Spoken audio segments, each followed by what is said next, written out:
January 25th, the third work day of the week that we shall call a Tuesday of the year 2010. Well, brethren, let's get right on over into the Lord's Care Ministry, a year to keep your eyes on heaven, day 25 of the year 2011. Boy, I said 10 again today. I don't know what I'm doing. I guess my brain's all messed up. Well, anyway, the Crown of Thorns. Brethren, I suggest you get a pad and paper and write down the chapter and verses so that you'll be able to study the whole context at your own leisure. And you can use the pause button down here in the corner, brother, to start and stop this video study as we go along so that you'll be able to read from your own Bible the passages that we are getting to. Well, with that, let's get right into the Crown of Thorns, and to do that, we'll go to John chapter 19 and verse 2. We'll also find it in Galatians chapter 2, verses 19 through 20. John 19 and verse 2. The soldiers made a crown of long, sharp thorns and put it on his head. Scripture is filled with strange and confusing dichotomies. If I pronounce that wrong, I can read it, but the pronunciation for me is troubling anymore. And we go to Mark chapter 10, verses 31 in the NIV. Many who are first will be last, and the last first. In Acts chapter 20 and verse 35, it is more blessed to give than to receive. Now in Matthew chapter 13 and verse 57 it reads, a prophet is honored everywhere except in his own hometown. Jesus' Sermon on the Mount begins with a collection of mixed messages. Now you just see Matthew chapter 5 verses 3 to 12 for this. The people he calls most blessed are the ones we envy the least. The poor in spirit, the mourners, the meek, the hungry, the persecuted, the insulted. God clearly has a different perspective on life than we do. But nowhere is the truth more evident and sobering than in these words of Jesus to his disciples. If you try to keep your life for yourself, you will lose it. But if you give up your life for me, you will find true life. That is found in Luke chapter 9 and verse 24. In effect, Jesus is telling us, if you want to be like me, you have to die like me. The secret to living in the shadow of Jesus is to cease living for self. Explaining his source of strength and faith, Paul tells us in Galatians chapter 2 and verse 20, I myself no longer live, but Christ lives in me. His effectiveness began the day of his spiritual execution. The same holds true for you and me.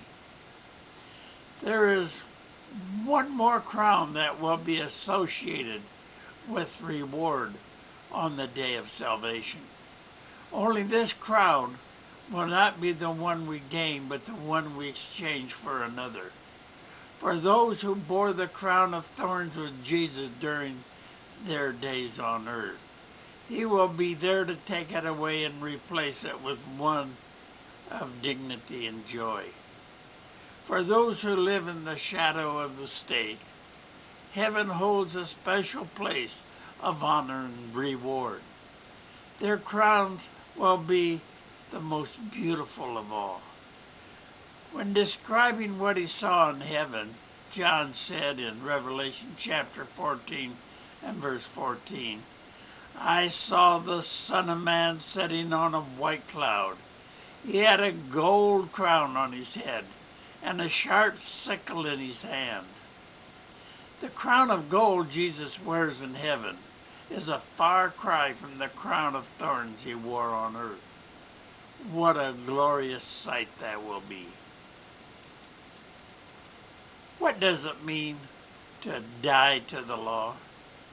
How is it possible to no longer live so that Christ can live in us?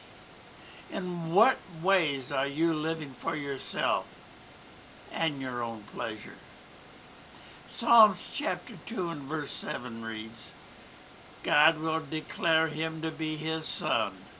And in verse 6, Thou art my son, this day I have begotten thee.